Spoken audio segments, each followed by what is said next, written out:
भारतीय संविधान के अनुसार किस अनुच्छेद के तहत राष्ट्रपति आपात स्थिति घोषित कर सकता है? यहाँ आपको 4 ऑप्शन मिलते हैं, 4 ऑप्शन मिलते हैं। ऑप्शन नंबर ए है अनुच्छेद 84 यानी कि अनुच्छेद 84, आर्टिकल 84।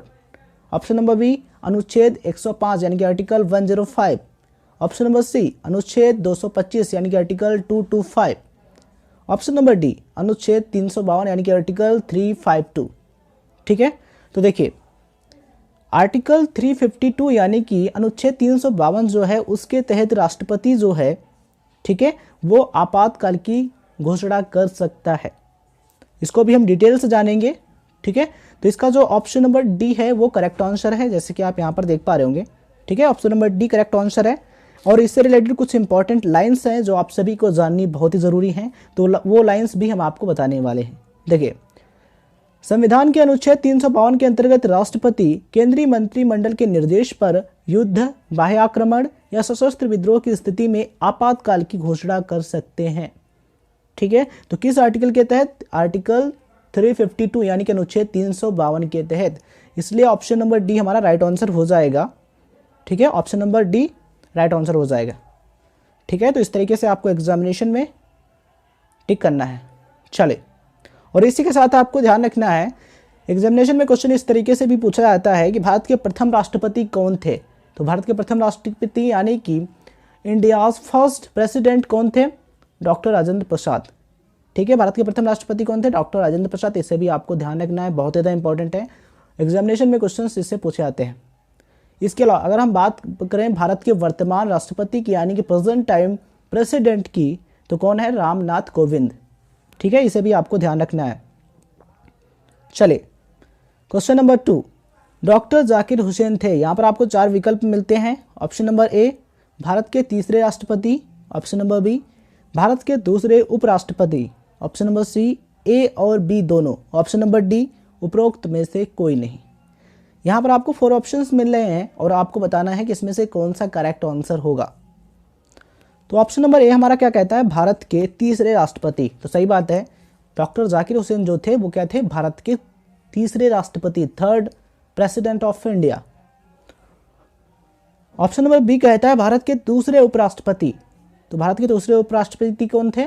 डॉक्टर जाकिर हुसैन। तो यहाँ पर हमारे दोनों विकल्प जो हैं वो सही हैं। ऑप्शन जो ये 2 ऑप्शंस हैं, 2 ऑप्शंस हैं, ये हमारे क्या हैं? करेक्ट हैं। ठीक है, ऑप्शन नंबर सी कहता है ए और बी दोनों। तो हमारा कौन सा सही हो जाएगा? Option number C is the correct answer. ठीक है, option number C correct answer हो जाएगा। इसे आपको ध्यान रखना है और उसी से रिलेटेड कुछ लाइंस हैं जो आप सभी को जाननी बहुत ही ज़रूरी हैं और आपके एग्जामिनेशन व्यू से बहुत ही ज़्यादा इंपॉर्टेंट हैं। डॉक्टर जाकिर हुसैन 1962 में उपराष्ट्रपति बने थे। यहाँ पर यह सन आपको ध्यान रखना है कि डॉक्टर जाकिर हुसैन जो है कब बने हैं उपराष्ट्रपति कब बने हैं? 1962 में, 1962 में। ठीक है, 1967 में वे भारत के तीसरे राष्ट्रपति बने, परंतु वर्ष 1969 में कार्यकाल के दौरान ही उनका निधन हो गया। वे बिहार के राज्यपाल भी रह चुके थे। वर्ष 1963 में उन्हें भारत रत्न से सम्मानित किया गया था। तो यहाँ पर कई सारे पॉइंट जो हैं वो आपको ध्यान रखने हैं, इनसे क्वेश्चंस भी एग्जाम में पूछा जा सकता है। डॉक्टर जाकिर हुसैन जो थे वो 1962 में उपराष्ट्रपति बने थे। अगर हम बात करें कि राष्ट्रपति कब बने, तो भारत के तृतीय राष्ट्रपति कब बने? 1967 ईस्वी में, 1967 में। ठीक है, अगर निधन की बात करें कि उनकी मृत्यु कब हुई, तो कब? 1969 में, 1969 में।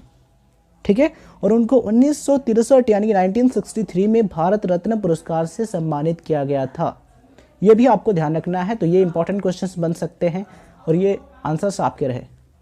ठीक है, तो मुझे लगता है ये क्वेश्चंस आपके लिए डेफिनेटली हेल्पफुल रहेंगे। क्वेश्चन नंबर 3, 1951 ईस्वी में संविधान के पहले संशोधन में कौन सी अनुसूची जोड़ी गई?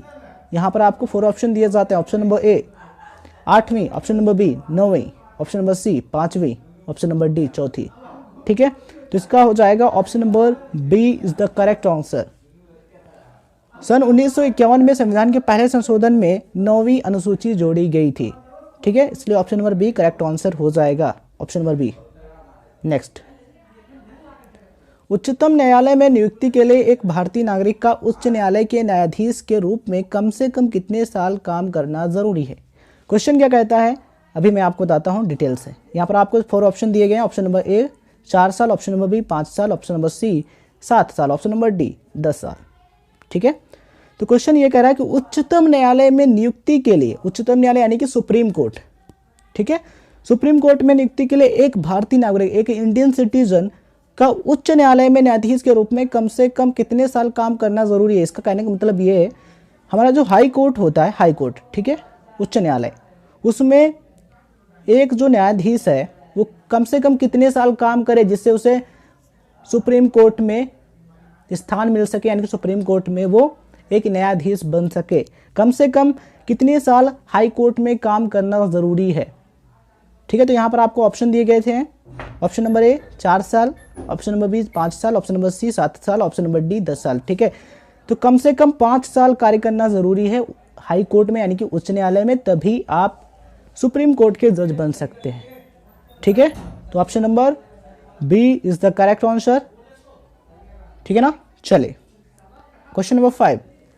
भारतीय संविधान के अनुसार कंट्रोलर एंड ऑडिटर जनरल यानी कि महालेखाकार की कार्य अवधि कितनी होती है। यहाँ पर आपको 4 ऑप्शन मिलते हैं।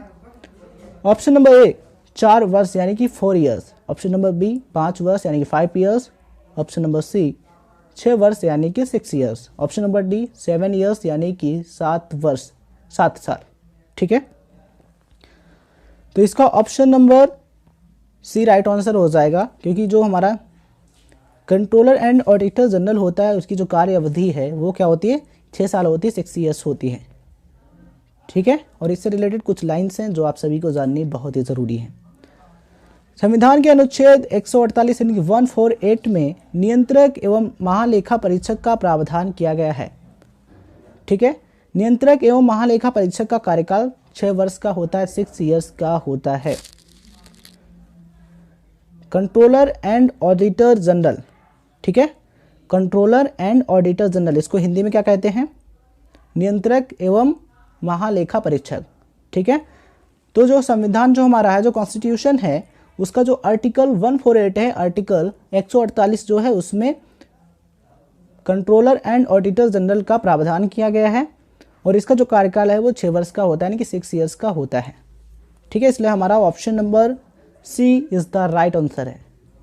ठीक है, चले क्वेश्चन नंबर 6।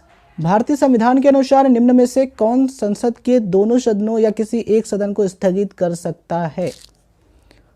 ऑप्शन नंबर ए राष्ट्रपति, ऑप्शन नंबर बी उपराष्ट्रपति, ऑप्शन नंबर सी लोकसभा के अध्यक्ष, ऑप्शन नंबर डी प्रधानमंत्री।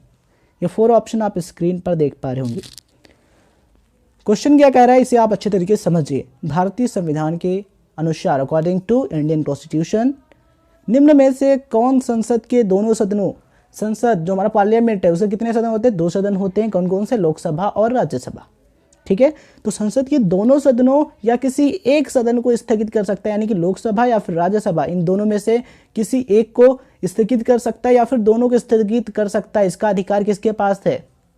यहाँ पर आपको 4 ऑप्शन दिए गए हैं, 4 ऑप्शन। ऑप्शन नंबर ए राष्ट्रपति, ऑप्शन नंबर बी उपराष्ट्रपति, ऑप्शन नंबर सी लोकसभा के अध्यक्ष, ऑप्शन नंबर डी प्रधानमंत्री। तो ऑप्शन नंबर ए आपका राइट आंसर हो जाएगा, राष्ट्रपति, प्रेसिडेंट। भारत का राष्ट्रपति जो है वो संसद के दोनों सदनों यानी कि लोकसभा और राज्यसभा या फिर उनमें से किसी भी एक सदन को स्थगित कर सकता है। ठीक है,